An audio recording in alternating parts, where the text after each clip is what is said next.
Welcome back to your channel जहाँ पे हम कंटिन्यू करेंगे chapter improvement in food resources and this will be the part 7 and will going to do today sustainable agriculture and animal husbandry का part 1 होगा ये, क्योंकि animal husbandry में 4 topics आपको पढ़ने होते हैं।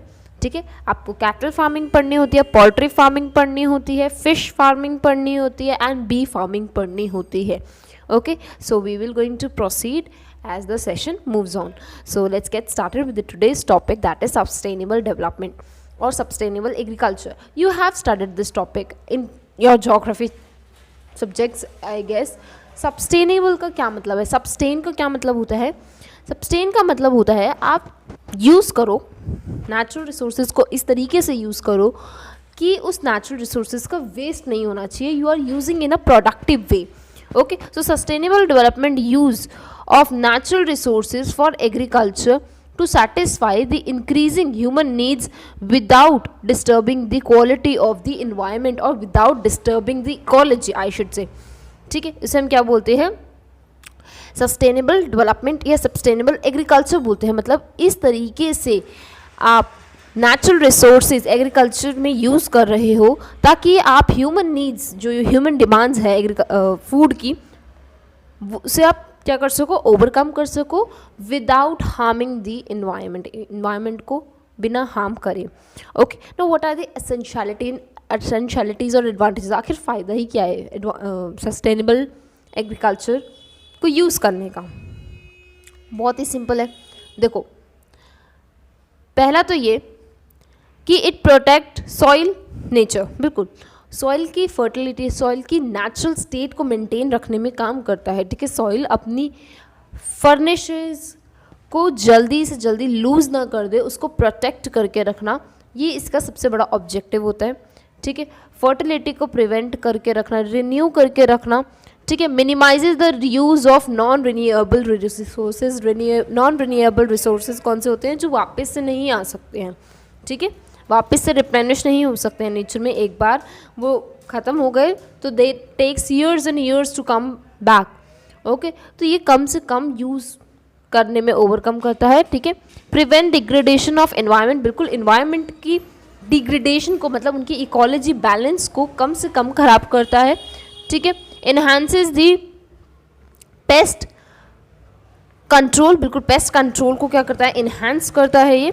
ठीक है, पेस्ट कंट्रोल मतलब कि जो आपके इंसेक्ट्स आ रहे हैं, ठीक है, माइक्रो ऑर्गेनिज्म जो अननेसेसरली क्रॉप्स पे पड़ जाते हैं, उनको कंट्रोल करता है ये. ठीक है, टॉक्सिक सब्सटेंसेज या टॉक्सिक केमिकल्स को प्रिवेंट करता है. ठीक है, तो यस, सस्टेनेबल एग्रीकल्चर ये सारे एडवांटेजेस में हेल्प करता है. ठीक है, ये सारे एडवांटेजेस बल्कि देता है वो. ठीक है, नेक्स्ट टॉपिक हम जो पढ़ेंगे that is animal husbandry. Now what is animal husbandry? Break the word and find the meaning.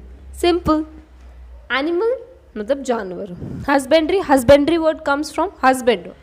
ठीक है, हस्बैंड का क्या मतलब होता है? हस्बैंड का मतलब होता है जो केयर करते हैं. ठीक है, तो एनिमल हस्बेंड्री का क्या मतलब है? जो केयर टेकर होते हैं वो हस्बैंड होते हैं एनिमल के. ठीक है, आपके पास पेट होते हैं तो आप क्या हो? उस पेट के हस्बैंड हो, मतलब आप उस पेट की केयर कर रहे हो. ठीक है, तो एनिमल हस्बेंड्री क्या होता है? When you are taking the care of your animal. ठीक है, आप उसकी क्या कर रहे हो? केयरिंग कर रहे हो, उसका आप देख रेख कर रहे हो, आप उसकी रेयरिंग कर रहे हो, आप उसका पालन पोषण यानी खाने पीने का ध्यान रख रहे हो, आप उसकी क्या कर रहे हो? उसकी हाइजीनेंस का मेंटेनेंस रख रहे हो.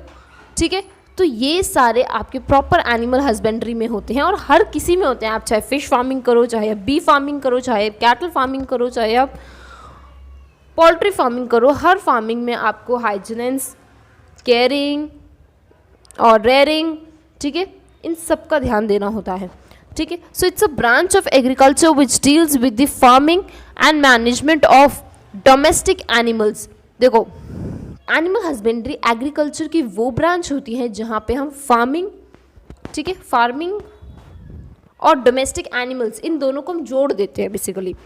ठीक है, और हम डोमेस्टिक एनिमल्स ही क्यों लेते हैं? वाइल्ड एनिमल्स तो ले नहीं सकते ना, सिंपल सी बात है. ठीक है, सो नीड्स, हमें ये क्यों ज़रूरी पड़ी? आखिर हमें एनिमल हस्बेंड्री की ज़रूरत ही क्यों पड़ी? देखो, हम वाइट रेवोल्यूशन लेकर आए थे for milk production, why for the human needs, demand के हिसाब से, ठीक है।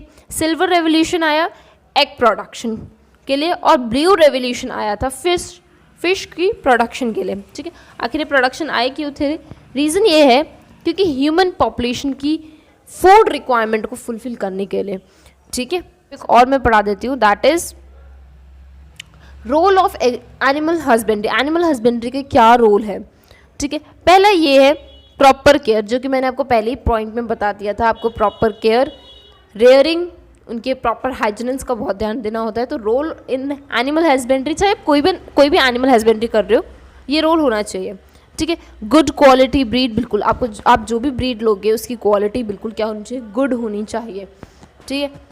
Proper management of animal products, बिल्कुल जो भी वो एनिमल प्रोड्यूस करेगा, आप उसे जिस भी प्रोसेसिंग के लिए रख रहे हो, ठीक है, जो वो प्रोडक्ट देगा आप उसकी स्टोरेजिंग का प्रॉपर ध्यान दे रहे हो, ठीक है। एम्प्लॉयमेंट, बिल्कुल ये लोगों को एक तरीके का एम्प्लॉयमेंट, एक जॉब भी दे रहा है, ठीक है, एक इनकम सोर्स भी दे रहा है, ठीक है। And proper use of animal waste, बिल्कुल एनिमल एक्सक्रीटा को भी प्रॉपर यूज़ करना भी किस में आता है, इकोलॉजिकल साइकिल में ही आता है। Okay, so this is the animal husbandry. और एनिमल हस्बेंड्री में क्या है, एनिमल हस्बेंड्री क्या क्या रूल्स हैं एनिमल हस्बेंड्री के, ठीक है, इन सब क्या है हम पढ़ते हैं। And I have told you what is sustainable agriculture, and I hope that you have understood what I have taught you. If you have understood, do tell me in the comment section. If you have any doubt, you can ask me in the comment section.